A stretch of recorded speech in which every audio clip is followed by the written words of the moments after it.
Howdy folks, and welcome back to War Thunder Ground Forces with the mighty Jingles. Yes, that's right, War Thunder Ground Forces. Yes, I know. Who are you? What have you done with the real Jingles? Go on, get it out your system, I can wait. Today's War Thunder replays, I've got two of them, and they mostly feature the same kind of subjects, and I'm going to be running them sort of alongside each other, and they're not the usual type of War Thunder replay that you might be used to seeing on YouTube. What do you mean by that, Jingles? Well, let me just put it this way. Gaijin don't like it when you upload videos which publicise bugs in their game. And so while I generally always upload one of these War Thunder videos to the War Thunder Live community site, I'm not going to bother this time. It would be a complete waste of time because it will be deleted within minutes of my uploading it.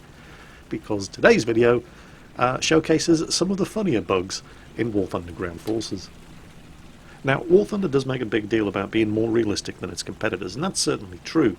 Not so much in arcade difficulty, and one of these two replays is in arcade difficulty, but the second is in realistic.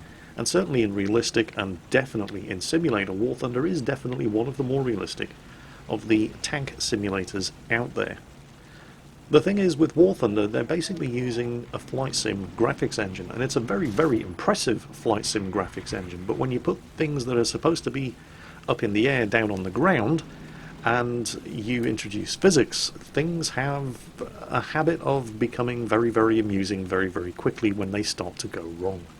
Our first example is, I'll have a stab at pronouncing this obviously German name, Fjord de Varian? I don't know, I'm just going to call him Fjord. And he's in the Stug 3F.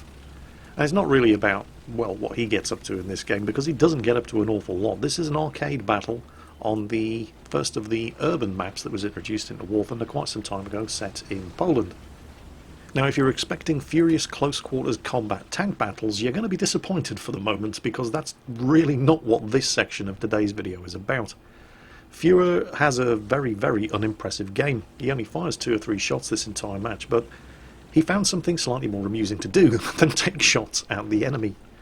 In fact, this right here is the only shot he fires the entire game that actually hits and does any kind of damage to an enemy vehicle. And it wasn't a bad shot, actually. He did a reasonable amount of damage to that M10 all the way over there on the other side of the map. But that's it, he's got it out of his system. From now on, he's got better things to do. Initially, he gets a little frustrated with the lack of opportunity targets from that vantage point on top of the hill, so he goes looking for stuff that he can get his teeth stuck into at close quarters, and that's when he spots the plight of the friendly Stu-42G up there ahead of him at the crossroads. Somehow that guy has managed to flip himself 180 degrees, and he's actually partially underground. I'm not entirely sure how it's possible to do that by yourself, but given the exaggerated amount of care that this friendly Sherman has taken to try to flip him back over, I suspect that there may have been an automotive collision here at some point. Got to give Gaijin their credit, they have realised that this kind of thing can happen with the physics engine in War Thunder when you're down here on the ground.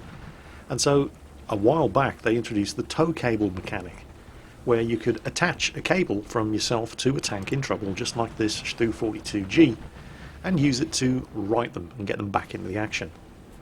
It's not quite working as intended, however.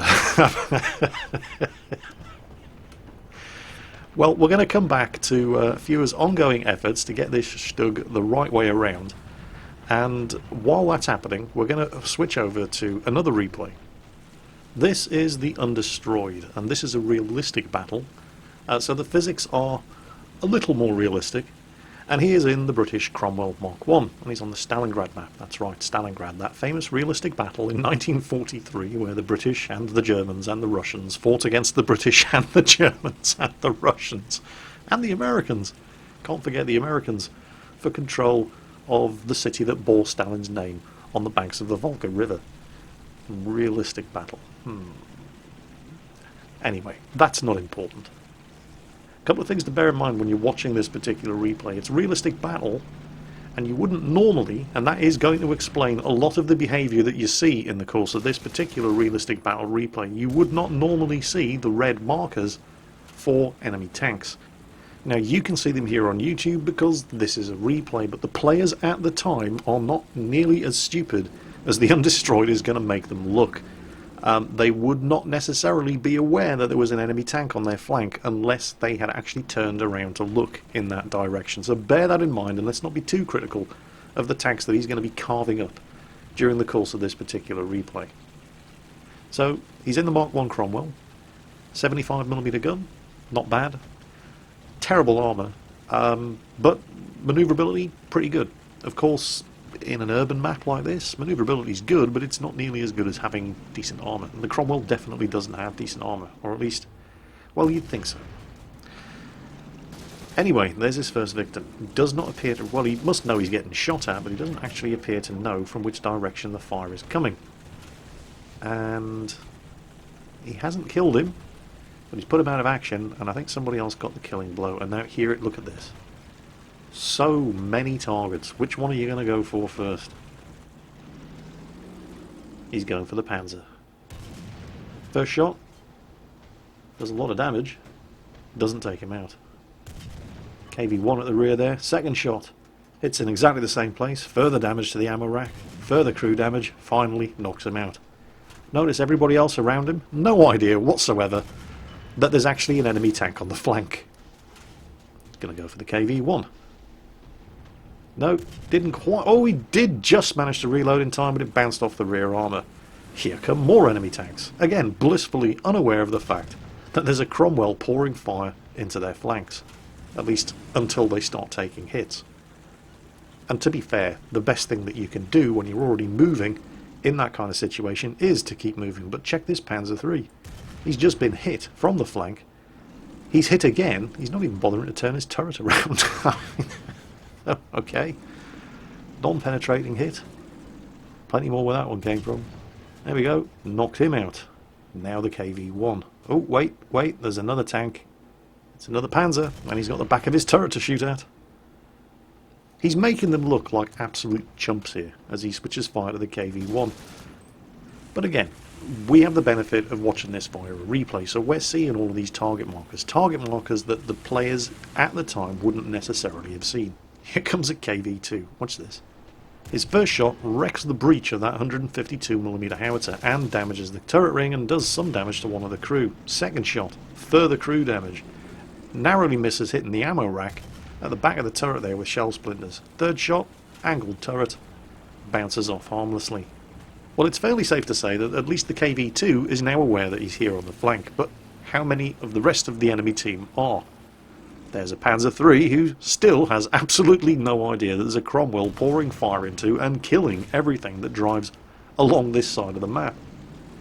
At some point, though, you really have to start asking yourself how much of this is down to the fact that it's just realistic battle, and how much of it is down to terrible situational awareness on behalf of the players involved.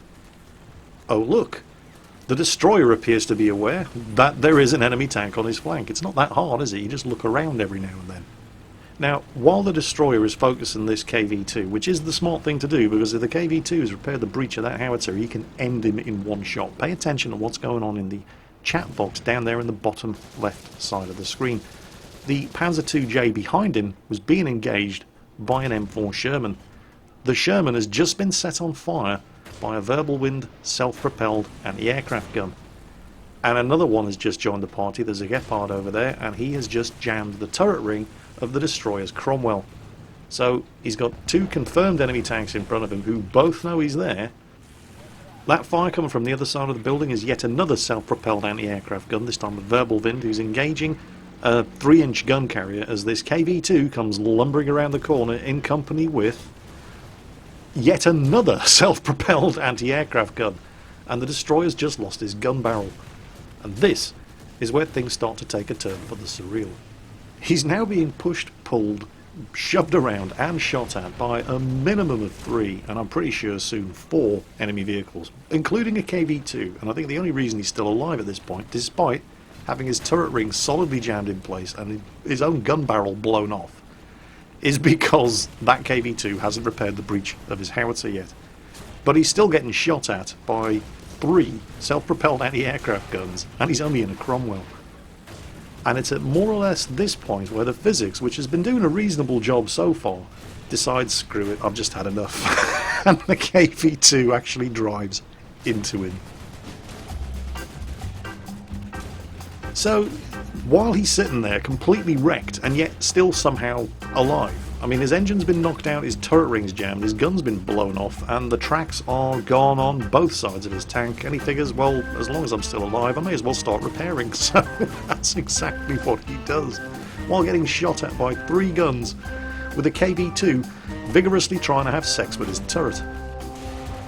Meanwhile, in Poland, Fuhrer and the possibly guilty Sherman are still trying to flip this Stug over, and they've even been joined by a second Sherman.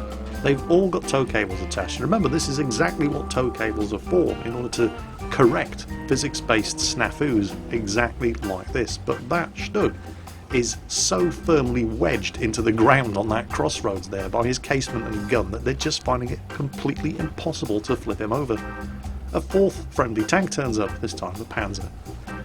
He stops, takes a look at what's going on, debates whether or not he should attempt to help, and then decides, well, if the 3 of you can't get this guy the right way around, screw it, you're on your own. And he just drives off and leaves them to it.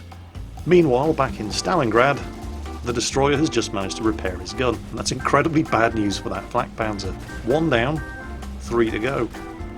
Swings the gun around very, very slowly, because the only things in this tank that are not damaged are his driver and his gun. Nails the other flak Panzer. This is incredibly bad news for the Wirbelwind. Meanwhile, back in Poland, they're still trying to get this tank flipped over, and you may be sitting there thinking to yourself, this is a very, very vulnerable situation for these guys to be in. If they were to suddenly get surprised by, I don't know, say for example, an M4 Sherman with a 105mm howitzer appearing from that road down to the right, he's got clear shots into the side and rear of all 3 of them. And you'd be absolutely right, but don't worry, why shoot at tanks that can shoot back at you and might actually kill you, when instead you can shoot at the one vehicle that is no threat to you whatsoever. Yep, proof once again, as if it was required, that there is no intelligence test required in order to start playing War Thunder Ground Forces. But while it's very easy to bust a testicle laughing at the appallingly poor target choice of that M4 Sherman down the end of the road, neither of these 2 guys appear to really care that they're getting shot at either, so I guess it's all fair. Back on Stalingrad, the KV-2 is still far more interested in some hot sweaty tank-on-tank action and making lots of little KV-2s than he is in repairing his gun breach and actually putting the destroyer out of his misery, which is incredibly bad news for the Wirbelwind, who has been hit multiple times. He's taken a lot more of a finishing off than the other 2 flak Panzers were. Remember, there were 4 of them engaged in point-blank range combat with the destroyer's Cromwell here. He's set this guy on fire once already, he's put the fire out, he's knocked out all of his guns, he's immobilised him, he's finished off most of his crew, he sets him on fire again. But the Wirbelwind just will not die. He's extinguished the fire again. What is it going to take to kill this guy? There's another hit. Looks like the transmission's gone, and he's on fire again. Surely he has to be dead now.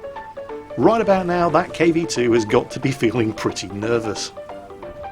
Back in Poland, well, one of the Shermans has decided screw this, and he's gone looking for things that he can actually start shooting at, which just leaves our original 2 protagonists, the first M4 Sherman and Fuhrer here in the Stug, who have still decided that playing Grand Theft Auto 5 is far more interesting than playing War Thunder Ground Forces, and despite their best efforts, and remember, they're using the tow cables, and this is exactly the sort of thing that the tow cables were put into War Thunder in order to overcome. And in 6 entire minutes, the best they've been able to do is to drag that Stu H-42G the grand total of around about 100 metres.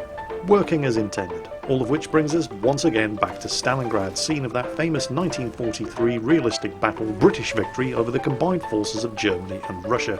And right now that KV-2 is probably wishing he'd taken the time to repair his gun breech. And then disaster strikes, as Russia's historical World War II allies, the Germans, turn up in the nick of time and put the Cromwell down. You may have heard that it took 5 Shermans to kill 1 Panther in World War II. No, that's not the case. The truth of the matter is that it took 5 combined Russian and German tanks to kill 1 British Cromwell Mark I. Meanwhile, back in Poland, Fuhrer and that Sherman still haven't given up, and they've managed to drag this guy, I don't know, maybe another 30 metres. And they've been joined by a Stuart, who's obviously getting sick and tired of trying to kill Shermans with his 37mm gun. Unfortunately, despite the extra horsepower from the Stuart's engine, that thing is not going any further. He is 100% completely stuck. Never mind, fun while it lasted. I hope you've been amused by today's video, folks. Take care, and I'll catch you next time.